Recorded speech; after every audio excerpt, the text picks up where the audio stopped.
हरदी दूभी चौराहा 51 गो रुपया बांधी खोई छाम नेगवा गे जान। हरदी दूभी चौराहा 51 गो रुपया बांधी खोई छाम नेगवा गे जान। अकिया के जान मधु मधु चलिया से डोलिया में धरमी कोमल डेगवा गे जान। अकिया के जान मधु मधु चलिया से डोलिया में धरमी कोमल डेगवा गे जान। आगे कोमल कोमल डेगवा गे जान से कोमल कोमल डेगवा गे जान। आगे कोमल कोमल डेगवा गे जान से कोमल कोमल डेगवा गे जान। अकिया के जान मधु मधु चलिया से डोलिया में धरमी कोमल डेगवा गे जान। अकिया के जान मधु मधु चलिया से डोलिया में धरमी कोमल डेगवा गे जान।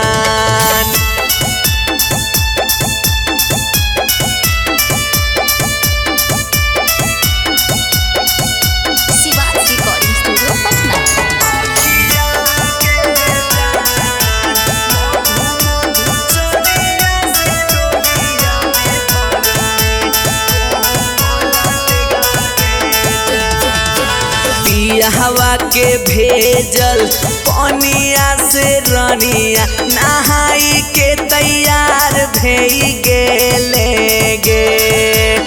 चांद जैसन मुखड़ा रहो तबो तोड़ले दिलावा गम तू सनम दे देले गे। ए सोना बोलना हवा के भेजल पनिया से रनिया नहाई के तैयार भई गेले गे। चांद जैसन मुखड़ा रहो तबो तोड़ले दिलावा गम तू सनम दे देले गे। दुलहीन सरिया शंखा लहठी चूड़िया से भरले नी VIP बेगवा गे जान। दुलहीन सरिया शंखा लहठी चूड़िया से भरले नी VIP बेगवा गे जान। अकिया के जान मधु मधु चलिया से डोलिया में धरमी कोमल डेगवा गे जान।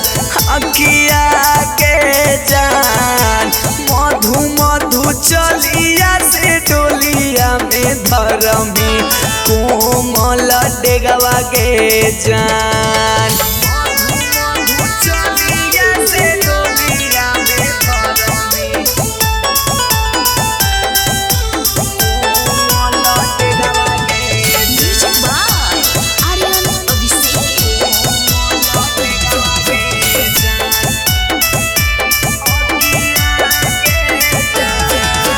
लगतौ सुहावन पावन तोरे अंगनावा सजनावा पर रहतौ ध्यानवा गे।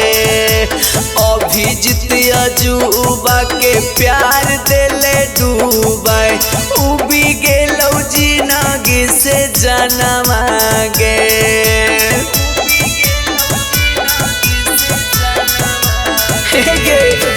लगतौ सुहावन पावन तोर अंगनावा सजनावा पर रहतौ ध्यानवा गे। अभिजीत अजूबा के प्यार देले डूबा उबी गेलौ जिंदगी से जनवा गे।